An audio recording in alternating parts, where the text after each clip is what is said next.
جب رسول اللہ صلی اللہ علیہ وآلہ وسلم مکہ سے مدینہ تشریف لے آئے تو 16 یا 17 مہینے تک آپ صلی اللہ علیہ وآلہ وسلم بیت المقدس کی طرف رخ کر کے نماز پڑھتے رہے، حالانکہ آپ صلی اللہ علیہ وآلہ وسلم کی خواہش تھی کہ قبلہ کعبہ کی طرف کر دیا جائے، تو اللہ نے آپ صلی اللہ علیہ وآلہ وسلم کی خواہش کے مطابق آیت نازل فرمائی۔ ترجمہ: ہم آپ صلی اللہ علیہ وآلہ وسلم کے چہرے کو بار بار آسمان کی طرف اٹھتے ہوئے دیکھ رہے ہیں، اب ہم آپ کو اس قبلہ کی جانب پھیر دیں گے جس سے آپ خوش ہو جائیں۔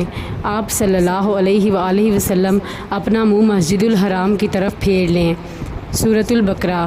پھر آپ صلی اللہ علیہ وآلہ وسلم کعبہ کی طرف پھیر دیے گئے، اور آپ صلی اللہ علیہ وآلہ وسلم یہی چاہتے ہی تھے۔ ایک آدمی نے آپ صلی اللہ علیہ وآلہ وسلم کے ساتھ نماز عصر پڑھی، پھر وہ کچھ انصاری لوگوں کے پاس سے گزرا۔ وہ لوگ بیت المقدس کی طرف رخ کیے ہوئے نماز پڑھ رہے تھے اور رکوع کی حالت میں تھے۔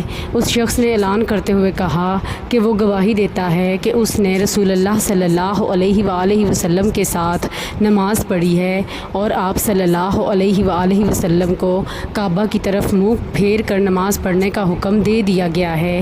یہ سن کر لوگ حالت رکوع ہی میں کعبہ کی طرف پھر گئے۔ سنن ترمذی، حدیث نمبر 2962۔